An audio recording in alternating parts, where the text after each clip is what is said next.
নমস্কার, আমি সোনালি। শ্রাবণ মাসের শেষ সোমবার আজকে। তো আজকে তোমাদের দেখাই পুজোটা। আজ হচ্ছে আগস্ট মাসের 11 তারিখ। তো দুধ, দই, ঘি, মধু, চিনি, তার মধ্যে কেশর, তিল সব কিছু দিয়ে আমি বাবাকে, ভোলেনাথকে, আমার দুটো ভোলেনাথ দুজনকে দিয়ে দিয়েছি। তারপরে দিলাম আমি আঙুর নিয়ে এসেছিলাম বেদানার রস দেওয়া খুব ভালো। তারপরে আমি দিচ্ছি একটু আখের রস দিয়ে, তারপরে গঙ্গা জল দিয়ে একটু ধুয়ে নিয়ে তারপরে আমি মুছে নেব। তো আমার পারদ শিবলিঙ্গ আর এই শিবলিঙ্গ দুজনেরটাই আমি আলাদা আলাদা পাত্রে করি। পারদ শিবলিঙ্গেরটা গ্রহণ করতে হয় না, তাই ওটাকে গাছে দিয়ে দিতে হয়। আর এই শিবলিঙ্গের অভিষেকটা আমরা গ্রহণ করি। তো আর তারপরে ঘি লাগিয়ে নিচ্ছি, দেখো পরিষ্কার করে ঘি লাগিয়ে নিয়ে নমস্কার করে বসিয়ে দেবো। আর ফুল বেলপাতা সব কিছু দিয়ে এবারে সাজাবো। তো প্রথমেই আমি নিয়ে নিচ্ছি আকন্দ ফুল, মুছে সবাইকে বসিয়ে দিলাম। আর প্রথমেই আমি নিয়ে নেব আকন্দ ফুলের মালা। আর তারপরে দেখো আছে নীলকণ্ঠ ফুলের মালা। আর আমার তারকেশ্বরের একটা তারকনাথের ফটো আছে, তো তাকেও আমি একসাথে দিই। ছোট জায়গা তো একসাথেই একটা একটা করে মালাই সবাইকে দিয়ে দিই। তো দিয়ে দিলাম। এরপরে আছে তোমার ধূত্র ফুল গোটা। আর বাবার জন্য আমি বেলপাতা 5টা বেলপাতা অর্পণ করি, যাতে ওম নমঃ শিবায় লেখা থাকে অষ্টগন্ধা দিয়ে, দেখে নাও। তো ওটা করে দিচ্ছি।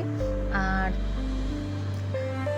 এই যে 5টা বেলপাতা নিয়ে এসেছি, তো সব কিছু ওগুলো করে দিচ্ছি পরপর। আর তারপরে দেখো আমি পারদ শিবলিঙ্গকে যাকে তাকেও আমি একটা করে দিয়ে দিই। আর আমার যে বাবা তারকেশ্বর থেকে আনা ভোলেনাথ, তাকেও আমি দিয়ে দিই। সবাইকে দিয়ে তারপরে সিংহাসনে আমি পুরো ফুল দিয়ে সবাইকে সাজিয়ে নেব আস্তে আস্তে। তো আর ধুতরা ফুল আর কাটা এগুলো দিয়ে দিচ্ছি। কলকে ফুলও ছিল, কলকে ফুলও দিয়েছি। আর তার সাথে এই সোমবার দেওয়ার ছিল হচ্ছে জব, চাল, এগুলো তোমরা দিতে পারো, খুবই ভালো। মনস্কামনা বলে দিতে পারো, সেইগুলো পূর্ণ হবে।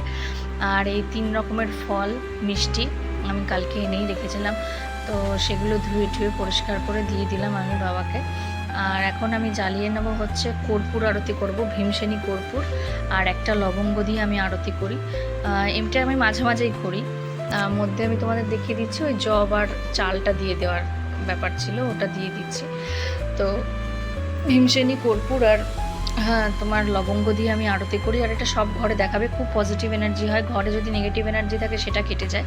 এটা তোমরা প্রতিদিনই করতে পারো, অথবা তুমি শুক্রবার, সোমবার এইসব দিনগুলো করতে পারো, মঙ্গলবার, শনিবার এই দিনগুলোকে করতে পারো। আরতি করে নিলাম। আরতি করে নিয়ে আমার একটা এই দেখো ভোলেনাথকে আমার এরকম দেখতে লাগছে, একটা হর্তুকি অর্পণ করতে বলেছিল, সেটাও করেছিলাম। আর এটা আমাদের নিচের শিব ঠাকুর।